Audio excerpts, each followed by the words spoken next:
This is one of those moments when markets can teach people the wrong lesson if they only look at the price. The S&P 500 has recovered sharply, the Nasdaq has recovered sharply, Bitcoin has moved from the mid-$60,000 range toward the upper $70,000 range. Risk assets that looked weak only weeks ago are suddenly acting strong again. People who were frightened are starting to feel relief. People who stayed on the sidelines are starting to feel regret. People who bought the dip are starting to feel intelligent, and people who still see risk in the system are starting to wonder whether the market is ignoring reality. That is the dangerous part. A market rally does not always mean the problem is solved. Sometimes it means the market is taking comfort from the fact that the worst-case scenario has not happened yet. That is very different. If you understand that distinction, you will think more clearly. If you do not understand it, you will either chase too late or sit frozen forever. Right now, the market is responding to several forces at once. The extension of the US and Iran ceasefire has reduced the fear of an immediate global shock. Corporate earnings have remained strong enough to support confidence. AI momentum has not slowed. Investors still believe that the biggest technology companies are building something transformational. Bitcoin has benefited from renewed risk appetite and the belief that the next cycle may still have substantial upside. On the surface, that looks like a clean bullish story, but underneath the surface, the risks have not disappeared. Oil prices are still elevated because supply risk around the Strait of Hormuz has not gone away. The ceasefire is not a permanent peace agreement. The conflict has not been fully resolved. Inflation is still vulnerable to another energy shock.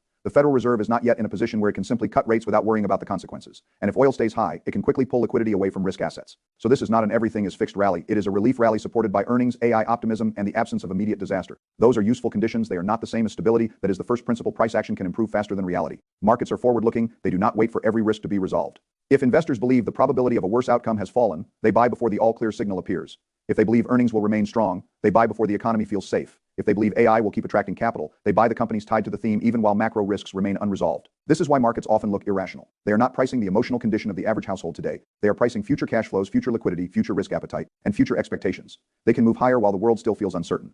But that does not mean they are always right. Markets can also become greedy. They can overreact to relief. They can treat a temporary truce like a permanent solution. They can price in rate cuts before inflation permits them. They can treat strong earnings as if they will never slow. They can treat AI optimism as if every dollar of capital spending will create future profit. That is why this moment requires balance. You cannot be so bearish that you refuse to participate in long-term opportunities. You also cannot be so euphoric that you forget the risks that remain. The second principle is this. You should not confuse a bounce from fear with a full resolution of the cycle. The US and Iran situation still matters because war risk moves through the economy through oil. Oil is one of the fastest transmission mechanisms from geopolitical conflict into inflation, corporate margins, consumer spending, and Federal Reserve policy. If oil stays high, inflation becomes harder to control. If inflation becomes harder to control, the Fed has less room to cut rates. If the Fed has less room to cut rates, risk assets lose one of their strongest sources of support. If consumers pay more for energy, they have less money for everything else. If businesses pay more for transportation and inputs, margins can be pressured. So when people say the war risk is fading, the next question should be what is happening to oil? Oil is the bridge between geopolitics and your portfolio. That is why the Strait of Hormuz matters. It is not only a military or diplomatic issue, it is an inflation issue, it is a liquidity issue, it is a market issue. Now the market wants oil to cool. If oil returns toward pre-conflict levels, inflation pressure may ease. The Fed may have more room to soften. Corporate margins may look better. Consumer confidence may improve.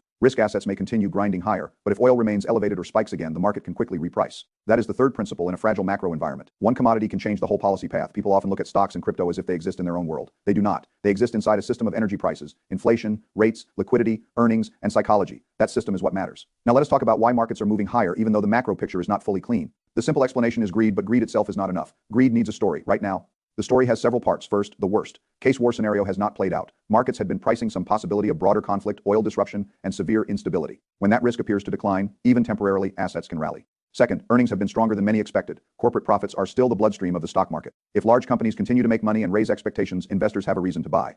Third, AI remains the dominant growth narrative. The market still believes AI infrastructure, models, chips, software, cloud computing, robotics, and automation will define the next decade. As long as that belief remains intact, dips in major technology names can be bought aggressively. Fourth, Bitcoin and risk assets benefit when investors believe the future will be easier, more liquid, or more adoption driven. If people believe Bitcoin will be higher 12 months from now, and if institutions continue moving into the space, short-term fear can become an opportunity for long-term believers. Fifth, positioning matters. If many investors were underexposed after a sell-off, a rally can force them to buy back in. This can create a feedback loop where rising prices create more buying, not because the world is perfect, but because people cannot tolerate being left behind. That is how sharp recoveries happen. But this rally is still not proof that all risks are gone. It is proof that markets are willing to buy uncertainty when the expected future looks better than the feared future. Now, the retail investor data matters because it tells us how people are thinking. Many retail investors believe global stock markets will be higher in 12 months. Many believe Bitcoin will be higher. Many plan to invest significant money over the next year. Many also want to increase cash reserves. This combination is interesting. People want upside, but they also want protection. They want to participate, but they are afraid of another dip. The tension is exactly why dollar cost averaging makes sense for many investors. If you wait entirely on the sidelines for a 20% correction, you may miss the upside if the correction never comes. If you go all in at once, you may suffer badly if the correction arrives. Dollar cost averaging is the middle path. You buy consistently while keeping some cash available in case the market gives you a better price. This is not the most exciting strategy, but good strategy is not always exciting. It is designed to work across uncertainty. That is the fourth principle. When the future is unclear, but the long-term direction is favorable, average in and keep reserves. A person in the wealth accumulation phase should be careful about doing nothing. Waiting for the perfect crash can become an excuse for permanent inaction. Markets spend much more time rising than falling over long periods. The S&P 500 has historically finished positive in roughly 7 out of 10 years. Bull market conditions occupy far more time than bear market conditions. That does not mean crashes do not happen. They do. It means that if your strategy requires you to wait for the perfect crash before participating, you may spend too much time out of the game. And being out of the game during a major technological advancement can be expensive. This is especially true now because the AI cycle may be one of the largest productivity and capital allocation shifts of our generation. People can argue whether AI is a bubble. They can argue whether some valuations are excessive. They can argue whether certain companies will earn enough to justify the spending. Those are valid debates. But the direction of the world is clear enough to take seriously. AI, robotics, automation, and digital infrastructure are going to reshape the economy. The exact timing is uncertain, the scale is uncertain. The winners are uncertain, but the direction is real. That is why doing nothing can be risky. Risk is not only losing money in a drawdown, risk is also missing a structural transformation because you waited for emotional comfort. Now, the discussion about universal basic income or universal basic wealth is not a small side note. When people like Elon Musk and Sam Altman talk about government checks or basic wealth as a response to AI-driven unemployment, they are revealing how seriously some of the most important technology leaders take the labor disruption risk. Whether these policies happen in 5 years, 15 years, or much later is uncertain. But the fact that these conversations are happening tells us that the people building the technology expect the labor market to change. If a significant part of the economy becomes automated, there will be two broad groups of people. One group will own assets, technology, equity, Bitcoin, businesses, productive capital, and scarce resources connected to the new economy. The other group will mainly consume the output of systems they do not own and depend on wages, benefits, or government transfers. That is a very different future. The difference between those two groups may determine the next major wealth divide. This is the fifth principle. When technology changes labor, ownership becomes more important. If AI increases productivity, but you own none of the assets that benefit, you may only experience job risk, wage pressure, and dependence. If AI increases productivity and you own part of the companies, platforms, infrastructure, or monetary assets that benefit from the shift, you have a chance to participate. This is why investing is not just about making money. It is about choosing which side of the economic transformation you stand on. You can be only a consumer in someone else's economy, or you can become an owner of assets inside the economy being built. The choice will not be perfect. You will not own every winner. You will make mistakes. Some investments will disappoint, but the broad principle is powerful. Own assets before the system changes. Do not wait until the change is obvious to everyone. Now, this does not mean you should blindly chase every AI stock or every crypto token. That would be reckless. It means that you need a disciplined process for identifying where the money, attention, liquidity, and real adoption are moving. The source discusses information overload. This is a very real problem in the past. Retail investors had less information than Wall Street. Today, the problem has partly reversed. Many ordinary investors have too much information. Social media, financial news, AI tools, newsletters, charts on, chain data, podcasts, YouTube videos, influencer portfolios, and constant alerts create a fire hose of signals. But more information does not automatically create better decisions.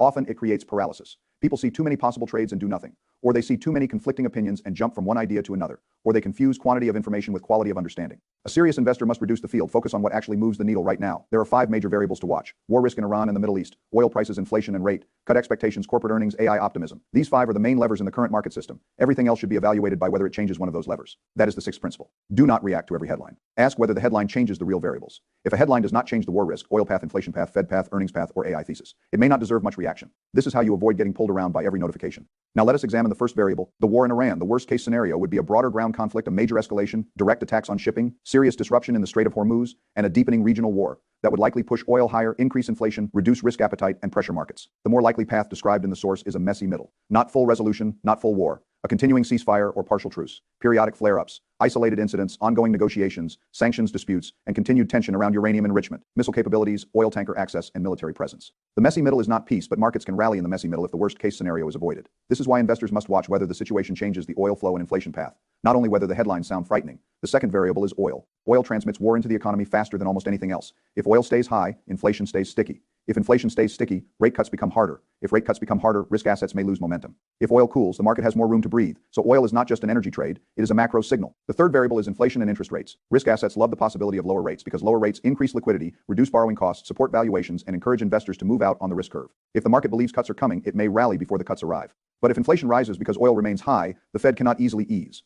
A new Fed chair or a more dovish leadership change may affect expectations, but no chair can ignore inflation completely without risking credibility. This is why the market can get excited about future cuts while still being vulnerable to any inflation surprise. The fourth variable is corporate earnings. Strong earnings are one of the main reasons the market has been resilient. If companies continue to beat expectations and forward earnings estimates rise, the stock market can grind higher even with macro uncertainty. Earnings are the foundation. But if earnings weaken, the story changes quickly. A market trading on AI optimism and future growth can tolerate a lot, but not collapsing profits forever. The fifth variable is AI optimism. Markets currently trade on whether investors believe the AI trade remains intact. If AI announcements, model improvements, cloud spending, infrastructure capex, and chip demand continue to support the narrative, dips in major tech may be bought.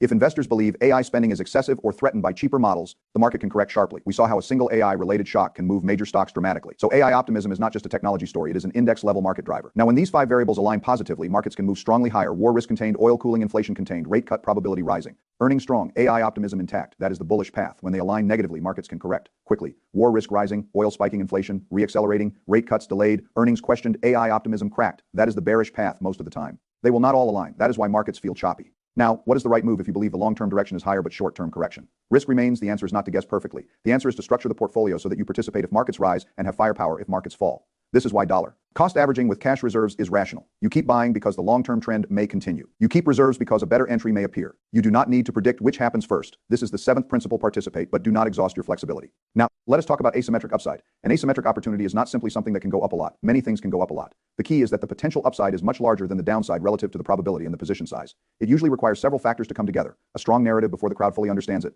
a liquidity path, a catalyst, relative strength during uncertainty, a market that has not fully priced the opportunity, a clear invalidation point, a favorable risk reward ratio. This is the framework. The source uses the example of a prior crypto trade where a developing narrative around Coinbase S-based network and a decentralized exchange created a high upside opportunity. The important lesson is not to copy that exact trade. The important lesson is the pattern. Find a major platform or ecosystem before full attention arrives. Find the asset that benefits directly from the liquidity and activity moving into that ecosystem. Look for price levels where the downside is defined relative to the upside. Build conviction through research. Then size the position according to risk. That is the process. But this process is not for everyone. High upside crypto trades can be extremely volatile. They can fall sharply, they can fail. Liquidity can disappear, narratives can shift, tokens can underperform even if the ecosystem grows. Regulation can intervene, technical risks can appear. Selling is often harder than buying. So the eighth principle is this: asymmetric upside is valuable only if you have asymmetric discipline. Most people want the upside. They do not want the work, volatility, or exit discipline. That is why they lose money. Now, the source makes an important distinction between trading in the right conditions and trading all the time. This is one of the most important lessons for anyone interested in higher risk markets. The biggest money often comes from the right conditions, not constant activity. There are periods when the market trend is strong, liquidity is returning, narratives are clear, and risk assets move quickly. In those environments, aggressive trades can work. There are also periods when markets are choppy, liquidity is thin, narratives are fragmented, and every move reverses. In those environments, constant trading destroys people. The skill is knowing which environment you are in right now. The source characterizes the market as choppy but improving. That means watch lists matter, research matters, preparation matters, but reckless chasing may not be ideal. This is similar to fishing. There are moments when the tide is right, conditions are aligned, and the fish are feeding. You can cast almost anywhere and get action. There are other times when the water is pressured, the bite is weak, and forcing trades produces frustration. Markets are the same. You do not need to trade aggressively every day. You need to know when the conditions justify turning the engine on. That is the ninth principle. Your activity level should match market conditions. Now, how do you identify the opportunities that may move when conditions improve? Look for assets that did well before the sell-off. Look for assets that refuse to die during uncertainty. Look for relative strength. Look for real usage, fees, revenue volume, or adoption. Look for catalysts that the market has not fully priced. Look for narratives that can attract attention quickly when liquidity returns. Look for assets with clear communities and structural demand. Look for assets where the downside is understandable and the upside is large. Then build a watch list. Do not simply buy everything green. Green is not enough. A strong asset rising in a weak market is interesting. A random asset rising because of a temporary pump is dangerous. This is why research matters. Now, let us talk about Bitcoin. Bitcoin remains the core crypto asset. It is the asset most institutions understand. First, it has the deepest liquidity, strongest narrative, and largest market structure. If Bitcoin is above important support levels and institutional demand remains strong, the crypto thesis remains intact. The source describes zones above $70,000. The thesis remains constructive. $60,000 to $70,000 may be attractive buying zones. Around $50,000 would be viewed as a major opportunity by someone with strong conviction and experience. Above $80,000 to $82,000 could confirm a breakout. The exact levels will change over time, but the principle is useful. Define levels before emotions arrive. When the price hits the level, you do not improvise. You execute the plan if the thesis remains intact. You know what invalidates the trade. You know how much you can lose. You know the size. This is how mechanical systems reduce panic, but leverage is dangerous. The source mentions leveraging up personally in certain extreme levels while not recommending it to inexperienced people. That warning matters. Leverage can turn a good thesis into a liquidation. It can destroy you before the asset moves in your favor. The 10th principle is this: a correct thesis with wrong leverage can still ruin you. Bitcoin can be a core allocation. It can also be a volatile asset that should be sized appropriately for someone seeking wealth preservation with upside. Bitcoin may be a smaller part of a diversified system for someone early in wealth accumulation. The temptation to concentrate may be stronger, but so is the risk. Your stage of life matters. A person already financially secure should not take the same risk as someone trying to flip a small bag, and someone trying to flip a small bag should understand they may lose it. Now let us talk about hyperliquid, and the hype thesis is presented in the source. The claim is that hyperliquid has become one of the deepest liquidity venues in crypto, generating large annualized fees and earnings with significant TVL and perpetual trading volume. The source emphasizes that a large portion of revenue is routed back into token buybacks, creating a structural value accrual mechanism. That is the first part of the thesis: real usage, real fees, real volume. Value capture. This is very different from a crypto asset that only has a meme and no economic activity. The second part is the expansion beyond crypto into 24/7 trading of commodities, equities, and market exposures on chain. If users can trade oil, gold, silver, SP 500 futures, Nasdaq indexes, Tesla, Apple, Nvidia, Amazon, and other assets outside traditional market hours, then the platform is not just a crypto exchange. It is trying to become a broader on-chain financial venue. That is an important narrative. The third part is prediction markets. If Hyperliquid launches native permissionless prediction markets with margin and existing liquidity, it could compete with platforms like Polymarket and Kalshi. Prediction markets have already shown major trading volume and user growth. If Hyperliquid captures a meaningful share, fees could expand. Again, and if revenue routes to buybacks, token economics could benefit. This is the upside case. But there are risks. Validator decentralization is one structural concern. If the network has too few validators, critics may argue that it lacks credible neutrality. Centralization risk matters if the platform is trying to become an important financial layer. Regulatory risk also matters. Perpetuals, prediction markets, token buybacks, and on-chain trading of traditional assets can all attract scrutiny. Technical risk matters. Competition matters. Smart contract risk matters. Liquidity can disappear if confidence breaks, so the thesis may be strong, but it is not risk-free. That is the 11th principle. Real usage improves a crypto thesis, but it does not eliminate crypto risk. If hype or any related asset becomes a high-conviction play, it still requires position sizing, entry discipline, and an exit plan. The source suggests a possible 2 to 4 times upside scenario depending on market conditions. That may be attractive, but a price target is not a plan by itself. You need to know what would make you reduce, hold, add, or exit. You need to know how much of your portfolio belongs in such a risk asset conviction. Without risk control becomes arrogance. Now, the source also discusses a Nasdaq listed equity tied to hyperliquid treasury exposure. This is presented as a more asymmetric or leveraged way to gain exposure to the hype thesis through a public market vehicle. It holds hype tokens, has remaining deployable capital, an equity line of credit, and a buyback program. It is described as different from other crypto treasury companies because it sits on unrealized gains and because the underlying hyperliquid ecosystem may generate income. This structure matters because it brings crypto exposure into the traditional equity market. But it also introduces a new set of risks: net asset value risk, premium or discount risk, corporate governance risk, dilution risk, liquidity risk, regulatory risk, management execution, market perception. If the stock trades near NAV, the margin of safety may differ from a situation where it trades at a large discount. If it trades at a huge premium, the risk can rise even if the underlying hype thesis is strong.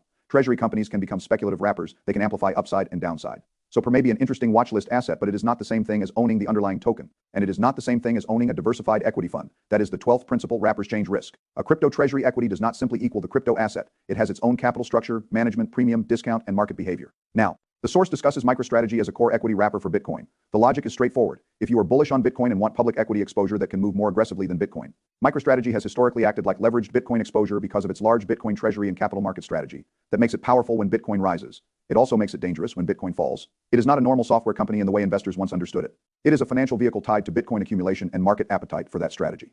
If Bitcoin moves higher, MicroStrategy can outperform. If Bitcoin falls or the premium compresses, it can underperform badly. The source frames it as a strong trade if Bitcoin moves toward much higher institutional price targets. That may be true in a bullish scenario. But again, risk control matters. MicroStrategy is not Bitcoin. It is a leveraged equity expression of Bitcoin exposure that has different risks. The 13th principle is this: leverage can be explicit or embedded. You do not need margin to be leveraged if the asset you buy already behaves like leverage. MicroStrategy can be embedded leverage to Bitcoin. May be embedded leverage to hype. Crypto altcoins can be embedded leverage to the broader crypto cycle. Meme coins can be embedded leverage to retail attention. Understand the leverage before sizing. Now, the source discusses Pengu as a meme coin allocation. The thesis is that every crypto bull cycle tends to produce a high-cap meme coin that captures retail attention. Dogecoin, Shiba Inu, and Dogwafat are examples from prior cycles. The argument is that Pengu sits at the intersection of brand, product market fit, Web 2 recognition, narrative, and retail onboarding. This is a classic attention trade. Meme coins are not valued like businesses. They are valued by attention, community, liquidity, narrative, exchange access, timing, and reflexivity. When attention arrives, they can move extremely fast. When attention fades, they can collapse. The source is clear that this would not be a whole portfolio allocation, but a watch list or tactical exposure for when market conditions improve. That is the correct framing. Meme coin risk is extreme. It should not be confused with investing in productive assets. The 14th principle is this: attention is an asset in crypto, but it is unstable. You can make money from attention if you are early and disciplined. You can lose money badly if you are late and emotional. Now, the source discusses BMNR, or an Ethereum-related treasury or equity trade associated with Tom Lee and a large media narrative. The core idea is that Ethereum will remain relevant, and a public market vehicle with a recognizable spokesperson, funding, and holdings can become a strong narrative trade when markets return. Again, the pattern is similar: underlying crypto asset, public market wrapper, media narrative. Treasury holdings, premium or discount to NAV risk. On environment, this can work in strong markets because traditional investors may prefer stock market access to crypto exposure. But it also carries wrapper risk, premium risk, dilution risk, and hype cycle risk. The important lesson is not to buy every vehicle. It is to understand how narratives transmit from crypto into equities and back again. Liquidity rotates, attention rotates, capital looks for the easiest vehicle when traditional markets want crypto exposure. Public wrappers can move. But when the cycle turns, these wrappers can fall hard. Now, the source mentions Solana and Ethereum as still relevant in the next bull run. This fits the broader idea that large-cap crypto assets may continue to matter. Bitcoin is the core store of value or institutional crypto asset. Ethereum and Solana represent smart contract ecosystems. Hype represents a high-conviction specific infrastructure play. Pengu represents meme, fake consumer attention. And MicroStrategy represent equity wrappers. This is a portfolio of narratives approach: core exposure, ecosystem exposure, high conviction alt exposure, meme attention exposure, equity wrapper leverage. This can produce high upside in a crypto bull cycle. It can also create severe downside in a drawdown. So diversification matters even within crypto, but diversification inside crypto is not the same as portfolio diversification. If the entire crypto market falls, many assets can fall together. The 15th principle is this: crypto diversification reduces single token risk, but it does not remove cycle risk. To manage total risk, crypto must be placed inside a broader portfolio with cash, equities, perhaps gold or other assets, and personal financial resilience. Now let us talk about selling. The source says selling is hard, maybe harder than buying early. That is true. Buying early requires conviction. Selling requires discipline against greed. When a position rises 10 times or 20 times, the mind starts imagining even larger numbers. Every sale feels like a mistake. If the price keeps rising, every hold feels genius until the reversal begins. This is why exit plans matter. If you are in a high upside crypto trade, you need a framework before the mania arrives. Take profits at predetermined levels, reduce risk when the position becomes too large. Use trailing stops if that fits the strategy, rotate some gains into core assets. Do not let one trade become your entire identity. Understand the tax impact. Do not assume you will sell rationally at the top. Most people do not. That is the 16th principle. You do not own a gain until you protect it. Paper wealth can disappear quickly in crypto. Now, the source repeatedly emphasizes conviction. Conviction is important because volatility will test you. But conviction must come from research, not hope. You cannot build real conviction from someone else's excitement. You build it by understanding the thesis, risks, catalysts, levels, and invalidation. Borrowed conviction breaks under pressure. Real conviction can still be wrong, but at least it is grounded. That is why doing your own research is not a cliché, it is survival. But research does not mean consuming endless opinions. It means identifying the few variables that matter and studying them deeply. For Bitcoin on-chain flows, institutional demand, ETF inflows, key levels, macro liquidity, and adoption matter. For hype, fees, volume, TVL buybacks, validator, decentralization, upgrades, and market share matter. For per, NAV, hype holdings, management, capital structure, premium or discount, and liquidity matter. For MicroStrategy, Bitcoin holdings, debt, equity issuance, premium, and Bitcoin price matter. For Pengu, attention. Brand strength, liquidity, exchange access, and retail momentum matter for Ethereum or Solana. Related vehicles, ecosystem activity, fee revenue, developer traction, capital flows, and narrative strength matter. Each thesis has a dashboard. Without a dashboard, you are only reacting. Now, let us think about the role of the crowd. The source suggests that retail often pays attention at the worst time. When markets are boring or choppy, retail is tuned out. When markets become euphoric and expensive, retail comes back. That pattern has repeated many times. The opportunity often appears before the crowd returns. When views are low, attention is low. When attention is low but the setup is improving, that can be useful. But do not rely only on crowd behavior. It is one factor, not the whole system. The correct approach is confluence, market structure, narrative, relative strength, liquidity, catalyst, crowd apathy, valuation, or price position. When several factors align, conviction can rise. This is the 17th principle. One signal is not enough. Look for confluence. Now, the source mentions that market money does not flow into everything at once. In risk, on phases, liquidity rotates. One asset explodes, then another, then another. This is especially true in crypto. The first leaders move, then profits rotate into second-order plays, then memes may move, then lower. Quality assets may rally near the end. Understanding rotation can help, but it is difficult. If you are too early in a low liquidity asset, you may wait. If you are too late, you may become exit liquidity. If you rotate too much, you may miss the main move. If you never rotate, you may hold through the round trip. This is why a plan matters. Core holdings for the full cycle, tactical holdings for rotations. Clear profit, taking rules, cash reserves for dips. No overtrading and chop. This is the structure. Now let us connect this back to the broader equity market. The long-term thesis is that markets will be higher over 25 and 10 years because productivity, AI, corporate earnings, monetary systems, and asset ownership continue to drive nominal growth. This does not mean there will be no corrections, there will be corrections. It means that if you are in the wealth accumulation phase, completely sitting out may be more dangerous than participating with discipline. This is a very important distinction. The best move for most people may not be to make a massive concentrated crypto bet. For many, the best move is to dollar cost average into broad markets while selectively adding asymmetric opportunities with money they can afford to risk. This keeps the foundation strong. The source is aggressive because it is speaking to opportunity. But a Ray Dalio-style system must include balance. You should have core assets, you should have liquidity, you should have asymmetric bets only at a size that will not destroy you. That is the 18th principle. The foundation funds the future. The asymmetric bet accelerates it only if sized correctly. Now, let us think about AI and wealth transfer. The source frames this moment as a potential generational wealth opportunity because AI, robotics, crypto, and markets may create a transfer from unprepared people to prepared owners of assets. That may sound dramatic, but the mechanism is clear. When a new technology changes productivity, capital flows toward the owners of the technology, infrastructure, and networks. Workers whose skills are displaced may suffer. Consumers may benefit from cheaper services, but the owners capture much of the economic value. Government may respond with transfers. Asset prices may reflect future growth. Those who own assets participate. Those who do not may depend on wages or benefits. This is why preparation matters. You cannot control the full future of AI. You can control whether you build assets, skills, liquidity, and knowledge. That is the practical move. Now, I would be careful not to turn this into panic. Not every job disappears. Not every AI forecast comes true quickly. Human labor adapts, new industries emerge, policy responds, people retrain. The future is not one straight line. But ignoring the trend is also dangerous. When the most important technology leaders openly discuss labor displacement and government transfers, you should pay attention. Not with fear, with preparation. The 19th principle is this. When the system tells you a structural change is coming, do not waste energy denying it. Build resilience. Resilience means assets. Resilience means skills. Resilience means low debt. Resilience means flexible thinking. Resilience means not depending entirely on one income source. Now, let us return to the immediate market. The market can rally because the worst case scenario did not happen. It can keep rallying if oil cools. Earnings stay strong, inflation remains contained, and AI optimism holds. It can pull back if oil stays high. Inflation reaccelerates, the Fed cannot ease, or war risk returns. So the right posture is not certainty. The right posture is scenario-based. If markets rise, your DCA and existing positions participate. If markets fall, your cash reserves and watch list allow you to buy. If markets chop, you avoid overtrading and continue research. If the trend becomes clear, you size more aggressively according to your rules. This is a robust system. Now, what does robust mean? It means the system does not depend on one forecast. If your plan only works if Bitcoin goes straight up, it is fragile. If your plan only works if the SP 500 falls 20% before rising, it is fragile. If your plan only works if the Fed cuts soon, it is fragile. If your plan only works if oil collapses, it is fragile. A robust plan can handle multiple paths. That is what most investors need. Now let us discuss position sizing. The more speculative the asset, the smaller it should usually be relative to total net worth unless you consciously accept high loss risk. Bitcoin may be larger than altcoins. Altcoins may be larger than meme coins. Equity wrappers may be sized according to volatility. Broad index funds may be the core. Cash reserves should be large enough to survive emergencies and act on opportunity. This hierarchy matters. Do not treat a meme coin like the SP500. Do not treat a crypto treasury company like a savings account. Do not treat a leveraged futures trade like a long-term investment. Every asset has a different job and risk profile. The 20th principle is this: match position size to uncertainty. The less certain the outcome and the higher the volatility, the more disciplined the size must be. Now, the source also includes personal testimony about rising from financial struggle through learning online and taking advantage of opportunities. That part matters because it explains the emotional force behind the message. The idea is that access to information can change a life, but access alone is not enough. Many people watch the same videos and do nothing. Many people have the same information and still lose money because they lack process. Many people see opportunities and cannot act because they have no cash, no conviction, or too much fear. Information must become action. Information is entertainment. This is the 21st principle. Free information can be life-changing only if it becomes disciplined behavior. Now let us think about the spiritual or grounding point near the end of the source. The speaker says that staying grounded in faith helps make better decisions in stressful seasons.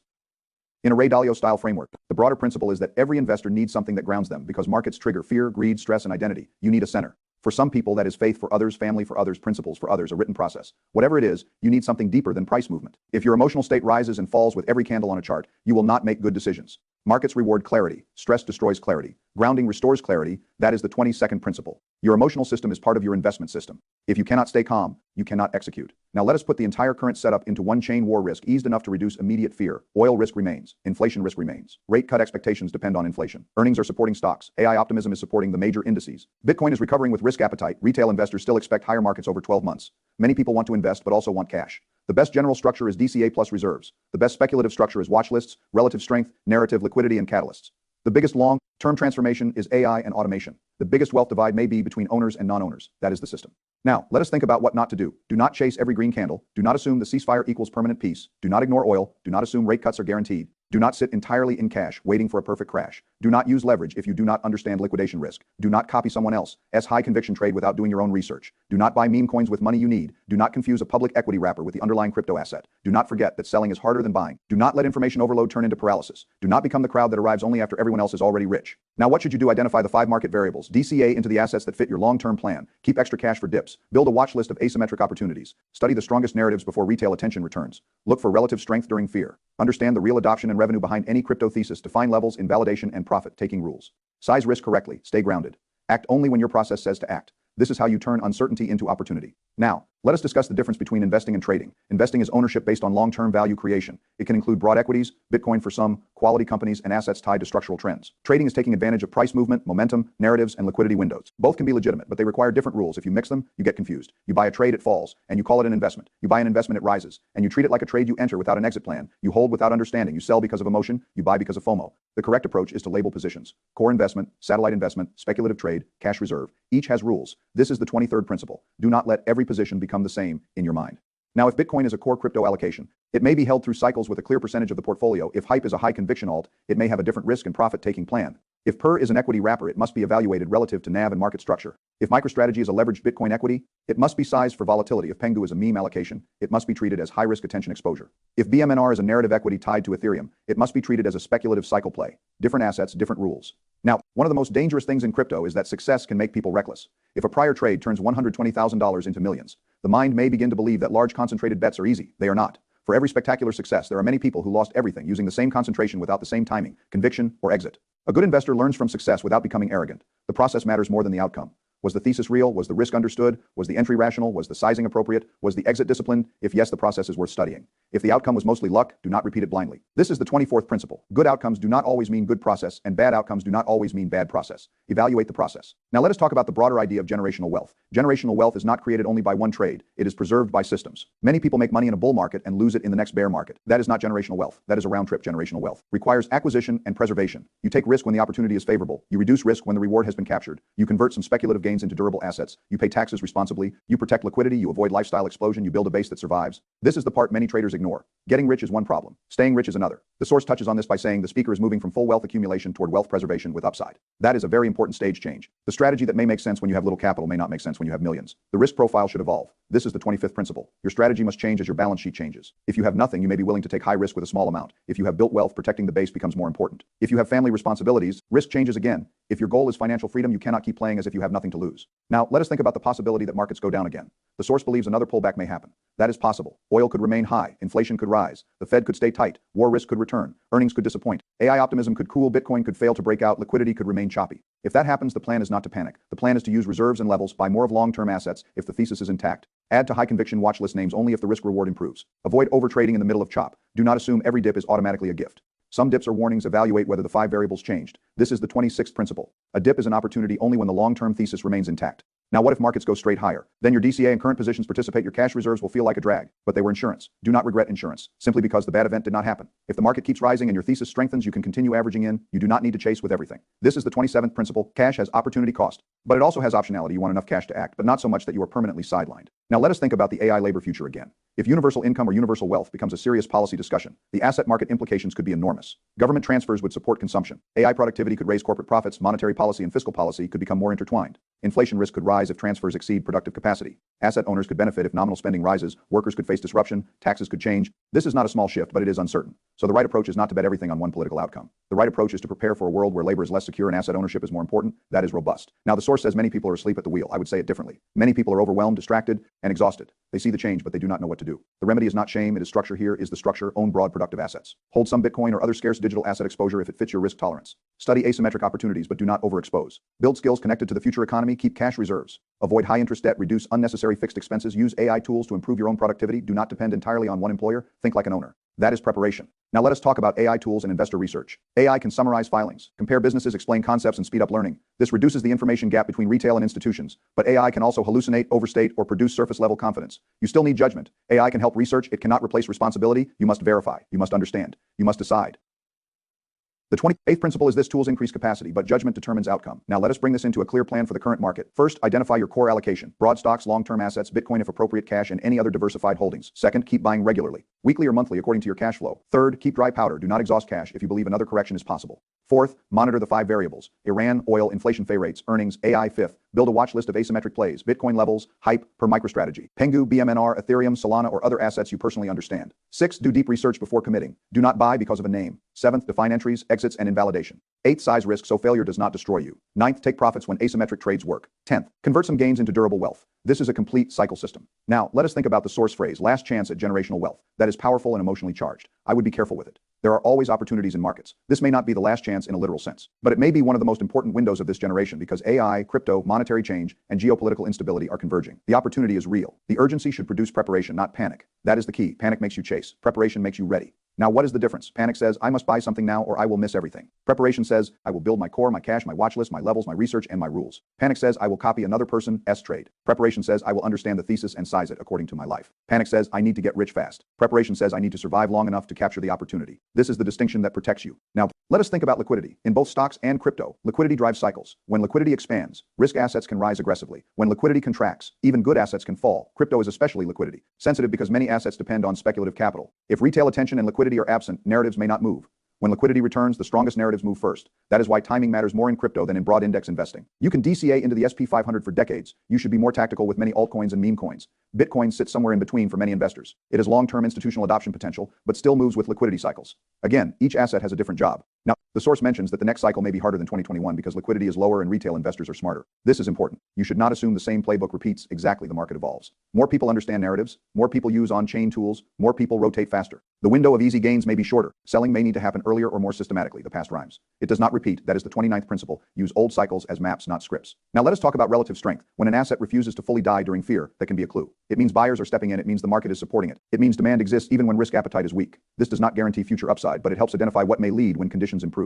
Relative strength is not magic. It is evidence of demand. If hype holds better than other altcoins during uncertainty, that matters. If Bitcoin reclaims key levels, that matters. If certain equity wrappers stop falling while others are weak, that matters. If AI leaders recover faster than the index, that matters. Price is information, but price must be combined with fundamentals and narrative. Relative strength alone can become chasing. Fundamentals alone can be dead money. Narrative alone can be hyped together. They become a stronger framework. This is the 30th principle. Look for alignment between price, fundamentals, narrative, and liquidity. Now, let us consider the major risk in the whole source: overconfidence. The message is high energy and opportunity driven. That can motivate action, but it can also encourage reckless behavior if interpreted badly. A disciplined version of the message is this: there are major opportunities forming across AI equities, Bitcoin, and crypto. The market may pull back again, but long-term direction may remain higher. DCA is better than doing nothing. Cash reserves are better than being all in without flexibility. Asymmetric opportunities should be researched and sized carefully. Crypto can create enormous gains, but also severe losses. Conviction must be earned. Selling must be planned. Grounding matters. This is the balanced version.